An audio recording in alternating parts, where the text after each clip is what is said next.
MedBix webcast is a new kind of healthcare media channel to break the silo mentality and foster interdisciplinary thinking. Our mission is to fill that gap and to create a curiosity through different lenses, tapping the passion that guided the historical figures in medicine and bringing present-day groundbreaking research to the front lines. We interview physicians and leaders in the industry about present-day healthcare challenges on our live programming. Hey, welcome to the MedBix webcast. This is Raman Annamaraju. I'm the host of the MedBix. I have a very important guest today. He's a friend of mine and an exceptional physician. He's a 1 in a million. I'm not saying that to say that he's a truly 1 in a million. I instead of saying a lot of words for him, I made a small video about him. I'm going to introduce him, my guest, Dr. Romesh Japra. I'm going to introduce him, okay, through a video. So you'll see that a little bit after that I'll be bringing him and we can talk with him, okay? So let me play the video that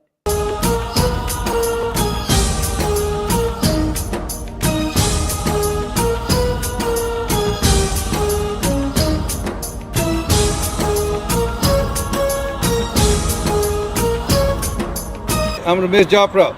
Welcome to Festival of Globe Fog.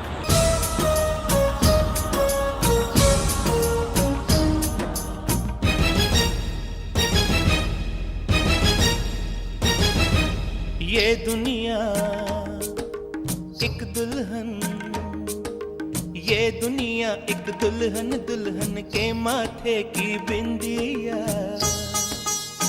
ये मेरा India, ये मेरा India, I love my India.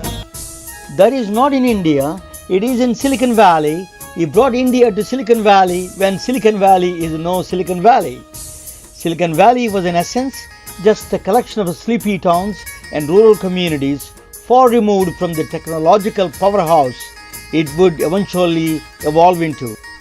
Dr. Romesh Japra, hailing from a humble village in India, embarked on a transformative journey that led him to Fremont, California after completing his cardiology training in the US. His arrival marked a significant turning point for the town as he brought forth the rich tapestry of India's traditions, cultures and festivals, intertwining them seamlessly into the fabric of American life. Despite encountering discrimination and bias, he remained steadfast in his commitment to practicing cardiology. Dr. Japra has been ranked among top 20% doctors in North America with a specialization in cardiovascular disease and internal medicine. He provided care to a diverse diaspora, including individuals from India, China, Russia and Afghanistan and many other countries. Understanding the cultural and the religious sensitivities of immigrants, he delivered health care with a profound respect, dignity and unwavering compassion. I'm Romesh Japra. I'm a cardiologist. Of course, I have long hours. Usually get up 6 o'clock in the morning, get my workout, have a little breakfast and come to the hospital where usually I have scheduled patients for procedures, surgeries. The procedures mostly I do is cardiac angiograms or catheterizations, and then they may end up with having angioplasty or stenting. Some of the other procedures we do is the pacemakers, defibrillators. Many times we open up the arteries in the kidney arteries, the peripheral, the leg arteries. Japra Mahal, a sprawling mansion constructed from imported marble stones from India, stands majestically amidst a 25-acre vineyard in Fremont. Its grandeur is marked by a towering Ganesh statue at the entrance, extending warm welcome to visitors. Overlooking the Dumbarton Bridge, which links the towns of Elon Musk's Tesla factory in Fremont and the Silicon Valley investment hub of Menlo Park, Japra Mahal has evolved into a distinguished meeting place for luminaries, diplomats and entertainers from across the globe. It serves as a hub for vibrant intellectual discourse and a cultural exchange, fostering connections and collaborations that transcend borders and boundaries. The Festival of Globe, known as the FOG, a non-profit organization, flagship of Dr. Japra, reflects his charismatic, vivacious and vibrant personality. We flying high just like a first class flight. Yeah, I'm feeling alright, about to go dynamite. Now go do your thing, girl. Go and get it started. Go and get it started. I said now get up on the dance floor. Go and get it started. It's a Dr. Japra party. Hey. So my name is Laura Turner Seidel, and I'm here to help celebrate India Independence Day, and we are having a wonderful day dancing, singing, celebrating, and Dr. Japra is amazing what he's done here. Move your body right. We keep it rocking till the morning light. Everybody singing now all through the night. Yeah, we be turning it up. Roof on fire, burning it up. Drop that thing down to the ground while the DJ in the booth straight cutting it up. We own that black label. Yeah, that's that desi liquor. Na menu koi nahi parwa, koi nahi tension, koi nahi fikr. Now drop it and shake it and move it. We popping that champagne and feeling the music. We just getting started, the feelings amusing. I'm so used to winning, I don't know the proper one man gang showstopper. Oh, you feeling sick? I know the doctor. That's Dr.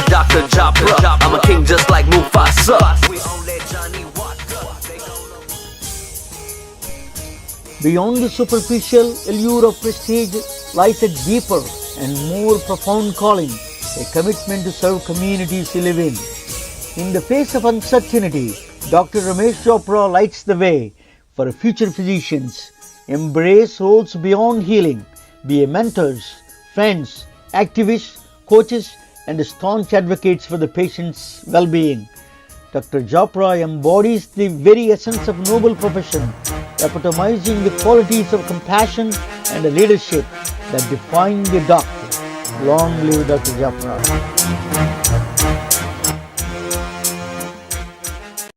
How do you like the video? You know, you deserve every bit of Oh that. my goodness, that's an amazing. I don't think I deserve all that, but you did a No, no, no, fantastic job. A lot of things no. I don't even recall or remember now what you did. You know that I moved because of you to Silicon Valley. In fact, you're my I know you for a long time. You know you're one. I met a lot of physicians around me in my life. You know, hundreds of them, not thousands, but if not hundreds, thousands. But you're one of the exceptional physician. You have that the ability. You know, I remember particularly, but before I do anything, I wanted to ask you a funny question. How did you meet the MC Hammer, the rap artist? Well, he was my neighbor here. Actually, he had a 25-acre house also right next to mine. Before, of course, when he was not doing too well, then he had to sell his house and move out to Tracy. But he used to be my neighbor, and we had a common friend, the mayor of city of Fremont, Bill Ball. So we had a common friend. We used to get together quite often, either at his place or my place, or meet outside with our mayor, Bill Ball. So that's how we had made friendship. And we were all working together for public service. Mayor was very, very kind, taking care of Fremont. Fremont was just developing those days. You know, there were only 70,000 people those days, and now we have almost 250,000 people. So it's grown almost 4 times. Oh, you're part of that, Dr. Japra. You know, you're instrumental. You went to the All India Institute of Medical Sciences, right? You did the cardiology training in India, All India Institute of Medical Sciences, and then did the fellowship here, right? Correct. Yeah. So then you Yeah. eventually So from All India Institute, I came over to Mount Sinai Hospital in New York, did my internal medical residency, then went to Cleveland Clinic, did my cardiology at Cleveland Clinic, the fellowship, and then came over to California. Yeah, that itself is more than enough credentials for all of us. One thing I noticed is that, when I know you for a long time, and my family knows you, and my family. One thing we noticed is that you whenever you're treating people that you have you went out of the way to understand the community. I remember one incident particularly, Dr. Japra. I went with you. This woman, she was one of the family members' daughter, got killed by a drunk driver. You don't even that they're not even your patients. We went there, spent 2.5 hours. I don't know whether you remember or not. We went there to spend 2 hours with that family, sitting down there in San Jose or someplace. So that was a very moving for me. So you have a very deep connection with the community. Everybody knows you, but still, that commitment. That is the one thing that I understand from you. How that doctor to be. That you're not just a patients, but everybody in the community are the your citizens. Well, those kind of karmas, I call them good karmas. So you have to become a karma yogi. It's funny that you mentioned that, 2 days ago, one of our community members, and he used to work just as a waiter in one of these restaurants, 35 years old, suddenly died of heart attack, and he had to go to the hospital in the emergency room. And now there has nobody, no family here. The guy had just come here, uh, as a worker, and he was there only for a couple of years, working in the restaurant. Poor guy died, and now his family wants the body back. And the cardiologist who saw him in the emergency room in San Jose did not want to sign the death certificate, and nobody wanted a death certificate. And without the death certificate, we cannot fly back the body, even though we have consul general, everybody ready to help out and fly the body back to India. Finally, just happened about half an hour ago. I persuaded that cardiologist to Dr. Alvi in San Jose to sign the death certificate. Now the body can go back to India. The poor 35 years old guy, and the whole Bengali community is very, very grateful that it can happen, because otherwise there's nobody even here to take care of the body, the dead body. So, like you mentioned, these are the kind of things which, as community activists, as karma yogis, some of us have been doing it. You've been doing a lot of good work and created a lot of goodwill amongst most of the people, not only in Silicon Valley but also in Atlanta, Florida, and many other areas. I remember you've been going that and helping out. So this is something which you feel good about yourself. It brings you internal happiness, and as in our culture, that the philosophy of doing good karmas, you're always gonna get rewarded, whether it's this life or next life, it doesn't matter. But the good karmas not only make you feel good, but you're always gonna get rewarded one way or the other, which we should not worry about. Our culture, our Gita tells us that you just keep doing good karmas and don't worry about the rewards. Dr. Japra, there's a lot of physicians I talk with. There is the kind of a healthcare is changing. A lot of physicians are worried about the Silicon Valley is going to take over. So the doctor's role has to be from just prescribing medications and checking the diagnosis and treatment.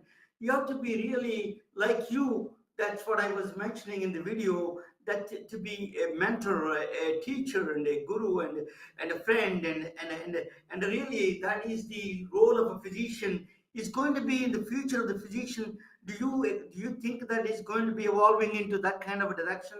The role of a physician. Oh, absolutely. I think, advances in technology is one thing nobody can stop.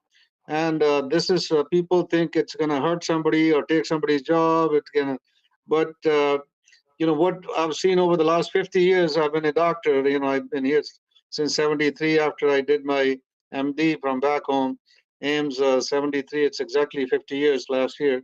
And what I've seen over the years, how medicine has evolved. If the technology was not there, then medicine would not have evolved to that point. And now it's going to evolve further with artificial intelligence and other technological advances.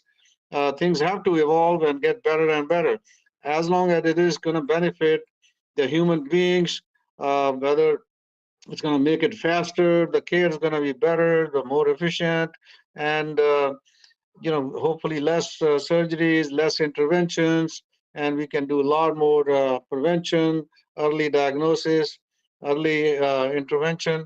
That's going to take care of a lot of problems.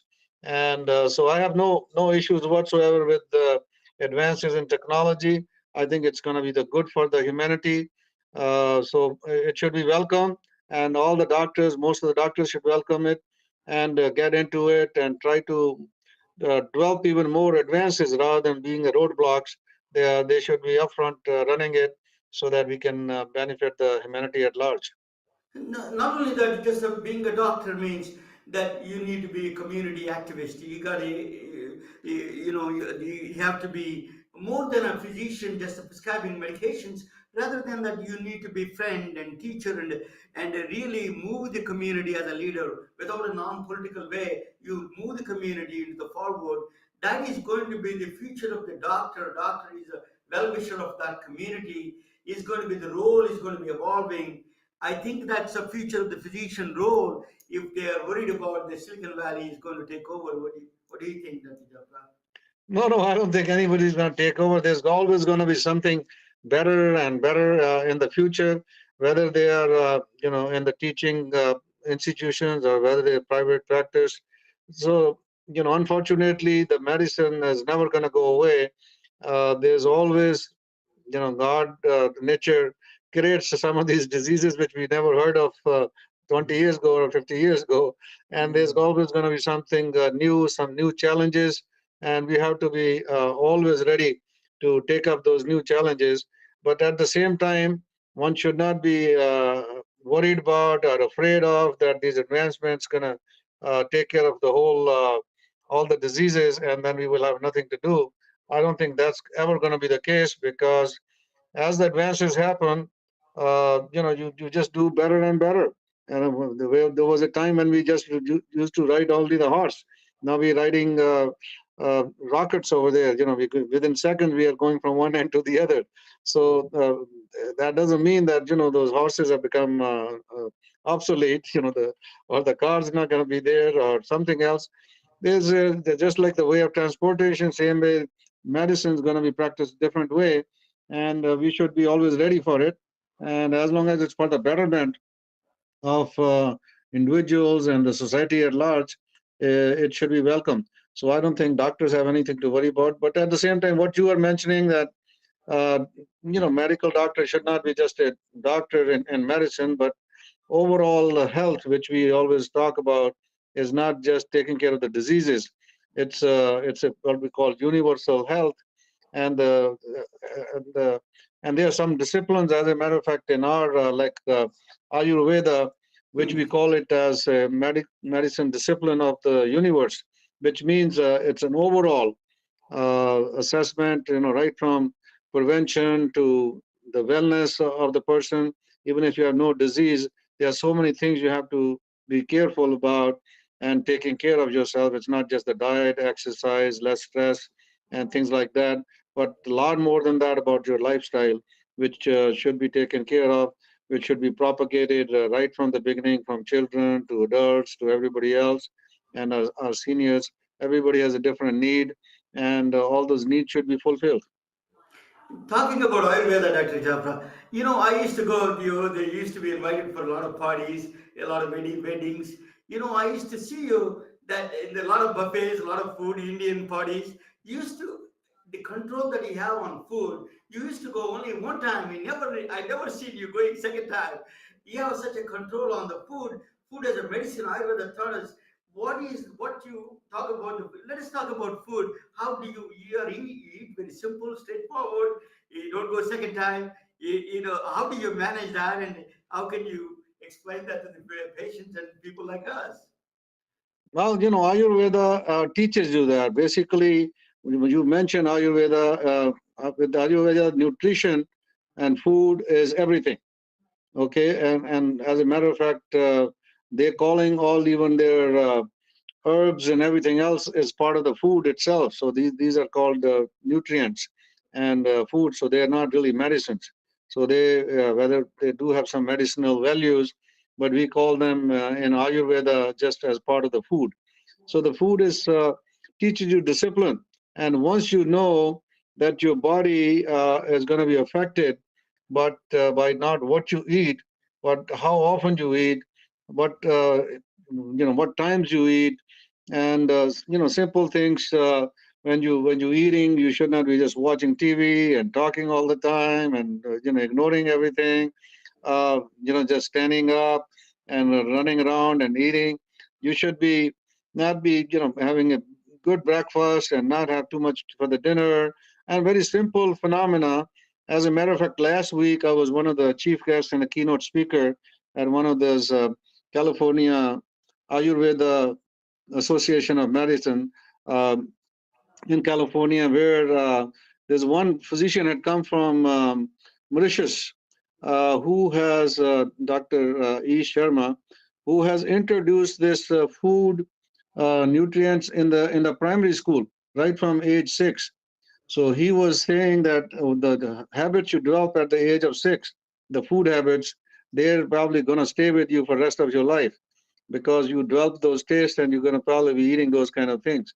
So the same phenomena which you are mentioning, they have introduced to the primary school, and they started as a course and as teachings. They have started teaching them in the schools, in the primary school and high school, and it's amazing. And once the government is part of it, the whole nutrition program is part of it, and they think 20 to 30 years down the line in Mauritius right now, every disease, even the chronic diseases like heart disease, diabetes, hypertension, is in rampant almost 3 times for the rest of the world.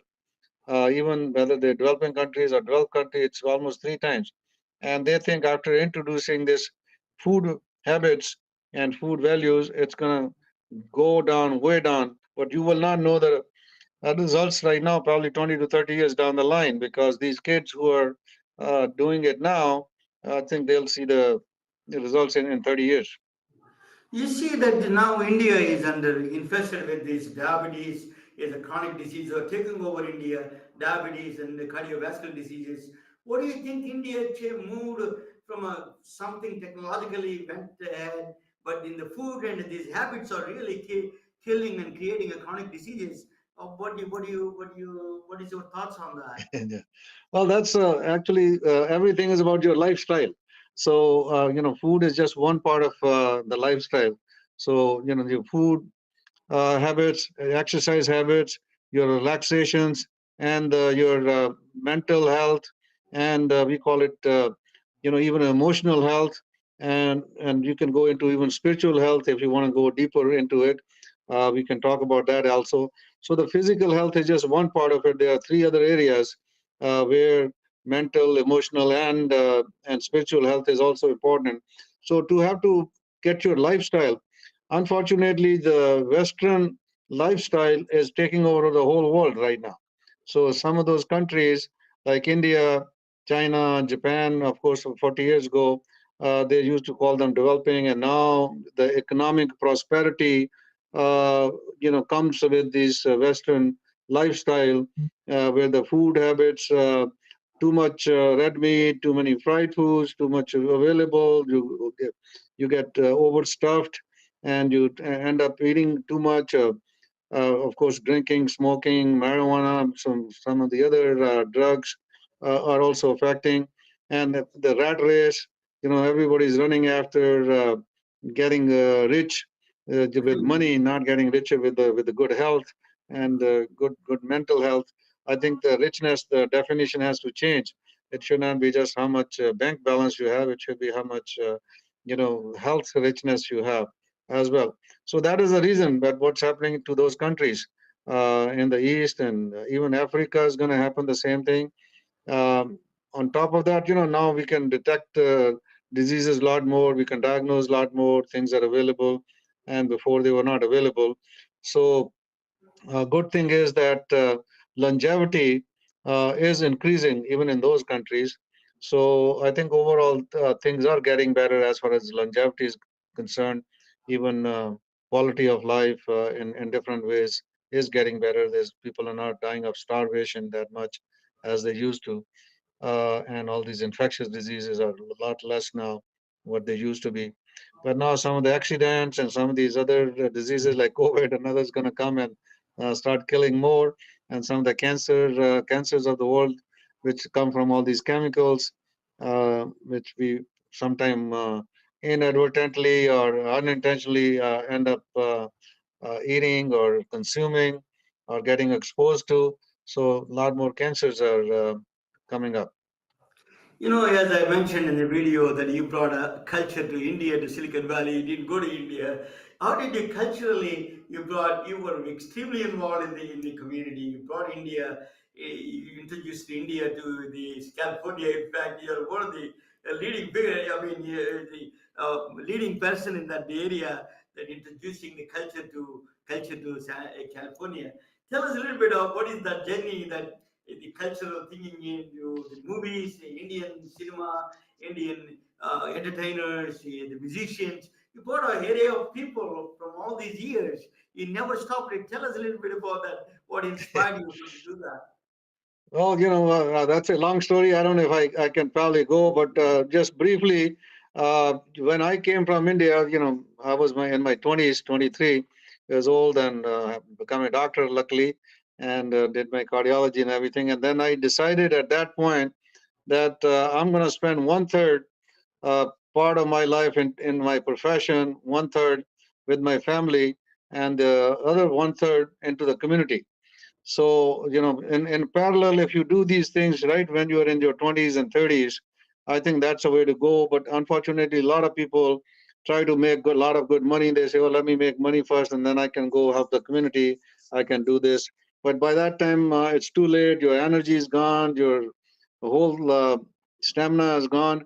But if you start doing these things in parallel, you start enjoying it. The balance of life is very important. You cannot spend the whole time just with your family or just as an individual building your career or just doing something totally non-profit or spiritual. So luckily, I got involved with the temple, in 1983. So last we just celebrated 40 years of our temple, where I got my faith in the spiritual uplifting. So the spiritual empowerment and religious empowerment happened.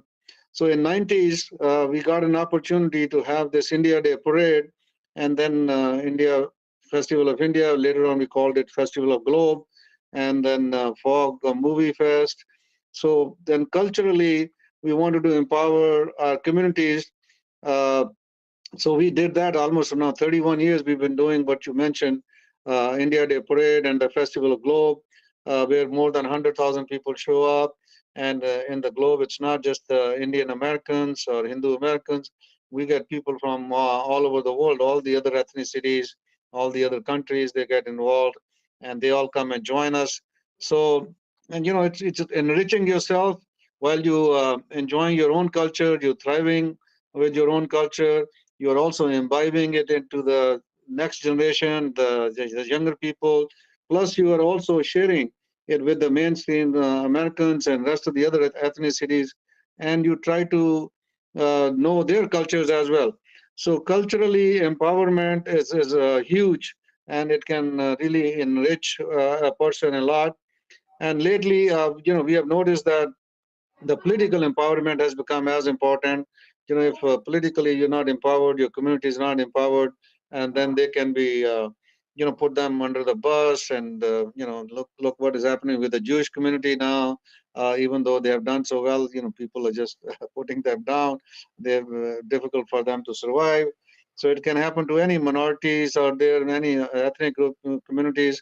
As Hindus, people was calling us casteist. There's a lot of vandalism, a lot of violence, Hindu hate, and a lot of bullying out there.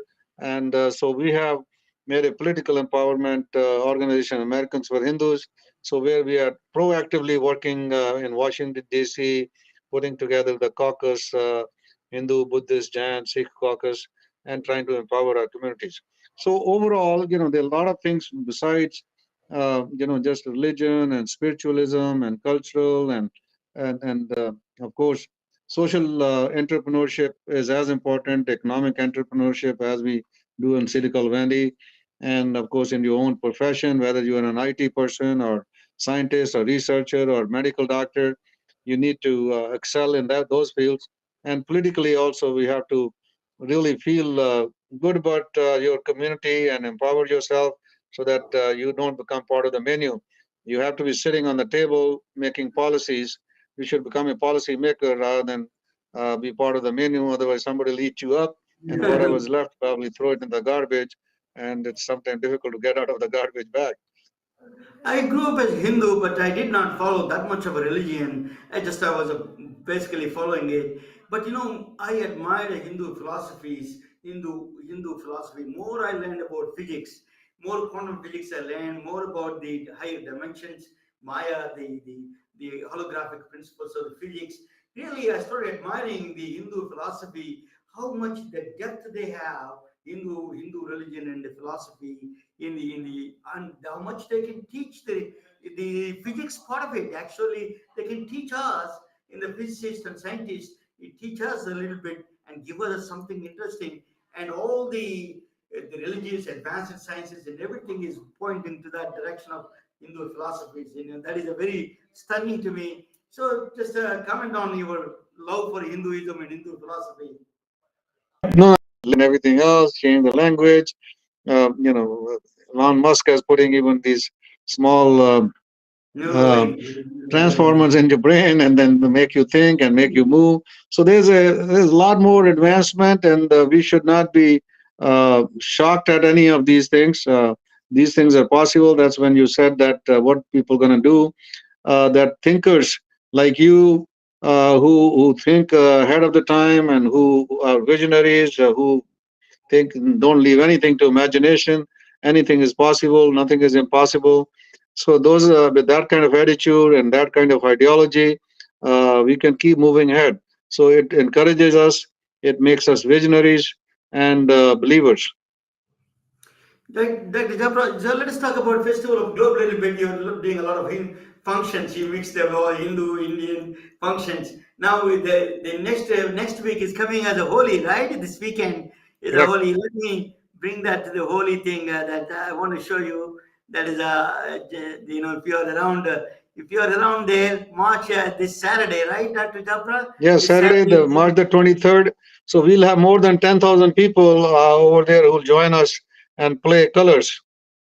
Yeah, that's this Saturday in Washington High School. They can come and see and also meet Dr. Japra. He is a legend in the Silicon Valley area. So you need to, if you want to meet him and see really have fun and a lot of food and everything is there. Is a Holy in the Washington High School in Fremont. So you can fogsv.com. If you go there, you can get it.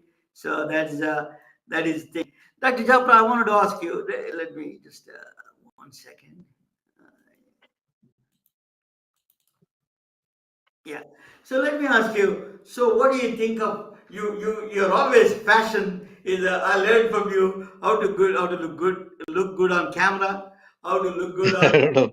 talk with the camera. You gave a lot of before coming to Silicon Valley, I have no idea how to look good on camera and all those things. I learned quite a bit from you, how to be charismatic and that exuberance and that you did that. You're a great teacher in that sense. Not only you don't say that, but you teach by showing these examples. That's what I learned from you. One of the things my son learned from you. I always talk with my son about that. About you, he has the same name as you, as you are. He said, I never seen you saying one word. I never say that I don't have time. You never use that word. That's why I tell my son, never say that I don't have time. That is the wrong thing to say. You do, That's how right. do you manage? You're a cardiologist full time, you have lots of patients, and you have a festival of globe, and and a community activist, you're everywhere. How do you manage your time with all of them? You remember one third they're saying that. Go ahead and explain that to Yeah, future no, people. absolutely. Otherwise, but one of the things when people start saying, I don't have time for this, I don't have time for that, so they have to prioritize. There's something called prioritization, exactly where your heart is, where your passion is. And one thing my father used to say when I was young, he was says you should always try to get what you like, otherwise you have to like what you get. Okay, so you Yeah. want if you have a passion, you have a liking, and what you do, you always make time for it. Don't say I don't have time for it. And something that gonna help others, gonna help the community. I mean, everybody does things for themselves, but very few people do things for others. And in our philosophy, where the karmas, the good karmas, the good deeds are only when you do it for others. Whatever you do for yourself or for your family is that is part of your duty, and that's part of your responsibilities. So you need to do that as an individual. You always have to take care of yourself, uh, physically, mentally, emotionally, economically, everything. And then, of course, if you are good there, then you can help others. But the real karmas are when you help others. So, like I said, if you prioritize that, okay, I can do this. So you have to, what we say, we have to make time. You never say, I don't have time. Okay, I'll make time for this. I'll make time for this. And then you try to prioritize and then just do your best.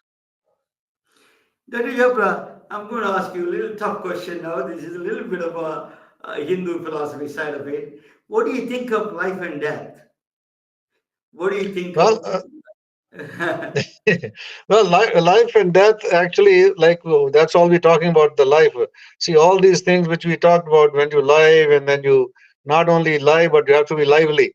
Also, so when you're living and you're living good living, healthy living, and then you are doing a lot more things which you are enjoying, you're celebrating. So basically, you're celebrating life, like you mentioned in your some of your talks. Life is all about celebrations. So whether you're celebrating about yourself, your family, your work, or festivals, or any philosophy you believe in. So in Hinduism, uh, living good, living well, whatever gets you a kick, whatever gets you the happiness, the inner happiness, you should do it. It doesn't mean that if somebody's CEO of Google, Adobe, Microsoft, they are better off than you are. You should never look at that way. You could be just a small worker out there, but you having fun with your life, you helping others, you are probably a lot better than the other guy. So this is what one has to put in your mind when you're living well, living happy, content, satisfied. That is a key. And when the death comes, nobody controls death. There are two things in life in our philosophy. You don't know when you're gonna get born and when you're gonna die. So those two things they say you don't know. I mean, people may say, okay, I can predict this. Now I may be just walking across the street and I may not be there tomorrow. So, and if one is prepared for that, which is very difficult thing to do, but our philosophy tells us if you always prepared that you may go any minute, you may go any time, and you live in the present. Okay, of course, you always learn from the past. You should always live in the present, and you can plan for the future. It may happen, may not happen. So the future planning but living in the present, every minute, every second. In our philosophy, nobody's seen tomorrow. The tomorrow is going to keep coming. So living in present and not worrying about death. Death happens. We're gonna come back again. We have reincarnation in our philosophy. So reincarnation happens. So one should just live happily. You absolutely. You are a celebration of life. You are the master. You can give a master class on the celebration of life. Thank you. There is no other physician I've met in my life or any other person. You are a true definition of the celebration of life. And everybody has to learn that. All the physicians, they're under a lot of stress. There's a lot of burnout. They need to learn. That's why I wanted to introduce you that video, because they need to really what the celebration of life is. That if you do that, if you prioritize that kind of thing, that what you're teaching is a monumental and very valuable for the future of their career and everything for them. And the last thing I wanted to ask you about your what do you think of a message that young physicians, they're going through a lot of things now. What kind of advice you give to the young physicians? They're coming out and then they're under a lot of pressure. The first time they're working under the corporations, they never used to work for corporation. That is a lot of creating a stress on them. So tell us a little bit about how they should deal with. They should go independent as a doctors. There is a movement coming up. Some of the doctors want to be independent. So what do you think? What is your perspective on this, Dr. Japra? Yeah. Well, unfortunately, to become an independent doctor is going to be very, very tough in the future. So, what I've learned from around what has been happening, how medicine has evolved. Uh, I'll just give you a simple example. There used to be mom and pop stores, around there, but after Walmart's, the Costco's, and all these big uh, uh, group has come, all these shops are being closed. So unfortunately, same thing is going to happening with medicine. Right here, even in the Bay Area, after Stanford Medicine, the Kaisers of the world, and Sutter Medical Group, they come and they've swallowed most of the independent physicians, and most of the people are working for them.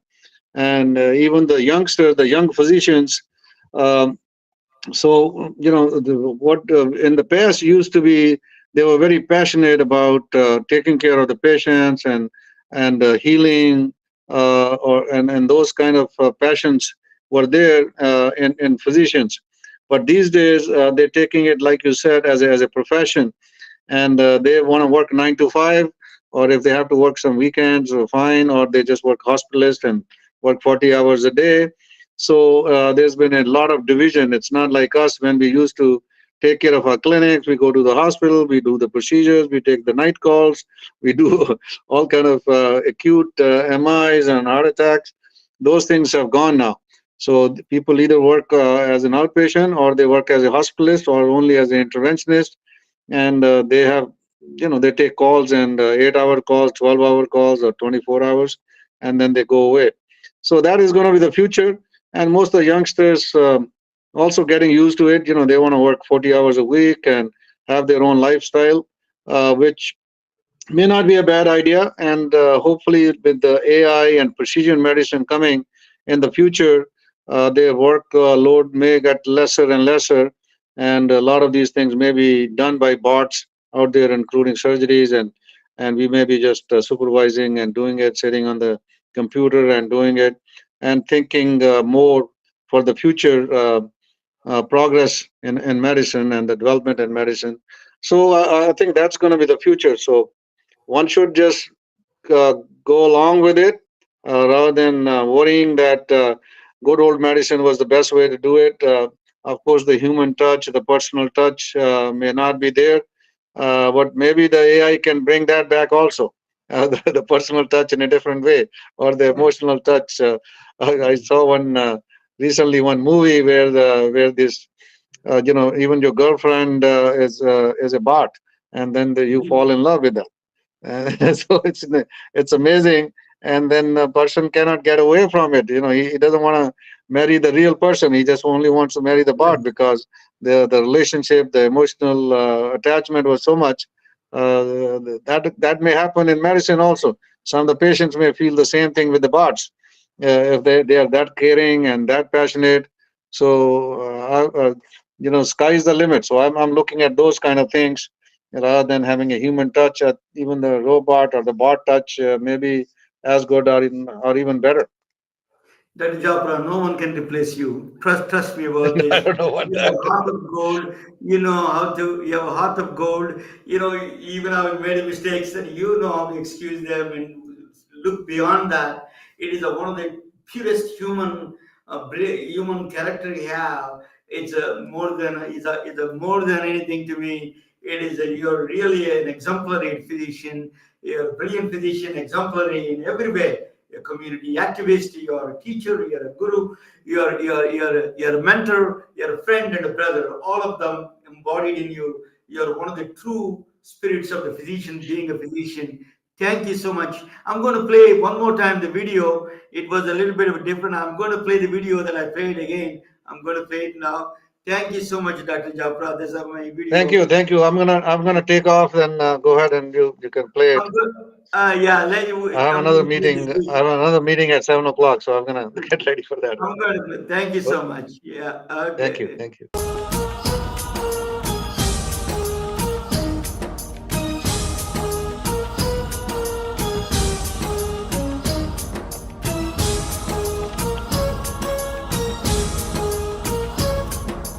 I'm Romesh Japra.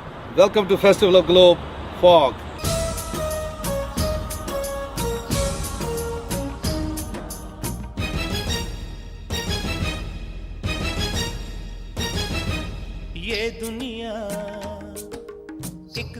दुल्हन ये दुनिया एक दुल्हन दुल्हन के माथे की बिंदिया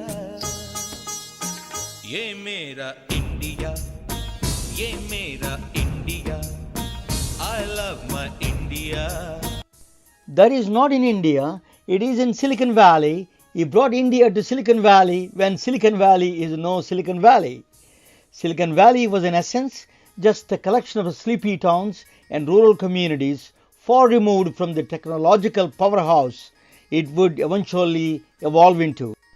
Dr. Romesh Japra, hailing from a humble village in India, embarked on a transformative journey that led him to Fremont, California after completing his cardiology training in the US.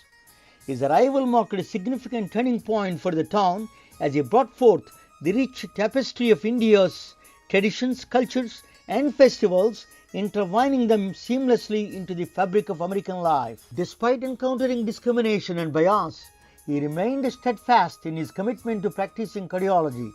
Dr. Japra has been ranked among top 20% doctors in North America with a specialization in cardiovascular disease and internal medicine. He provided care to a diverse diaspora, including individuals from India, China, Russia, and Afghanistan, and many other countries.